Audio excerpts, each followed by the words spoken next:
Good day everyone, my name is Teacher CK and today we are going to tackle about preschooler o physical development. Ano or ilang edad nga ba ang sakop or coverage ng preschooler? Dito pumapasok ang edad na 3 to 5 years old. What is the big ideas about the physical development of preschoolers? And first is there are physical changes in physical growth of preschoolers.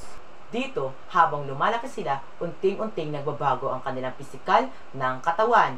Example, ang height. Unting-unting tumatangkad ang isang bata dahil sa pagdagdag ng edad nito. Katulad na lang ng weight, nagbabago din ito. At isa pa, ang kanilang kaisipan ay nagbabago din.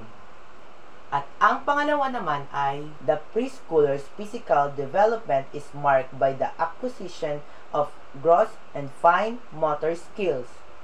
Dahil ang physical ng pag-unlad nito ay nagkakaroon ng gross motor. Ano nga ba ang ibig sabihin ng gross motor?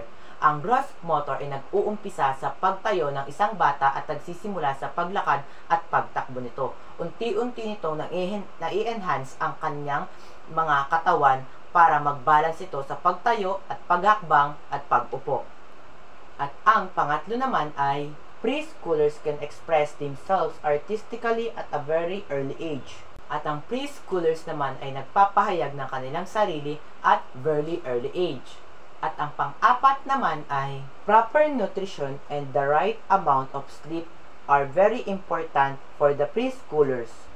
Napakahalaga nito lalo na sa preschoolers sa edad na 3 to 5 years old. Bakit? Dahil ang isang bata dapat ay natutulog ng 8 to hours. Dahil kung ang nagpupuyat ng isang bata ay maaaring maapektuhan ang kanyang nutrisyon at pwedeng bumaba ang kanyang resistensya sa katawan dahil maaari itong magkasakit.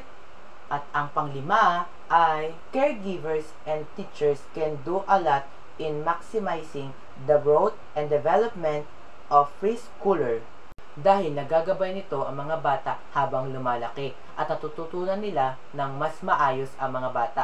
Example, pagpapasok ang bata sa paaralan, natututunan ng mga bata kung ano ang mali at tama at di dapat gawin at dapat gawin. At dadako na tayo sa kahuli-hulihan. Preschoolers with special needs in inclusive classroom can thrive well with the appropriate adaptations made in the classroom materials and activities. Dahil ang preschooler na 3 to 5 years old ay may special nangangailangan at pangangailangan lalo na sa loob ng paaralan katulad ng kagamitan. What is the significant change of physical growth? During the preschooler years, there is a steady increase in children height, weight, and muscle tone. And compared naman ito sa toddlers, preschoolers are taller and learner. So, that's all everyone. Thank you so much. Bye!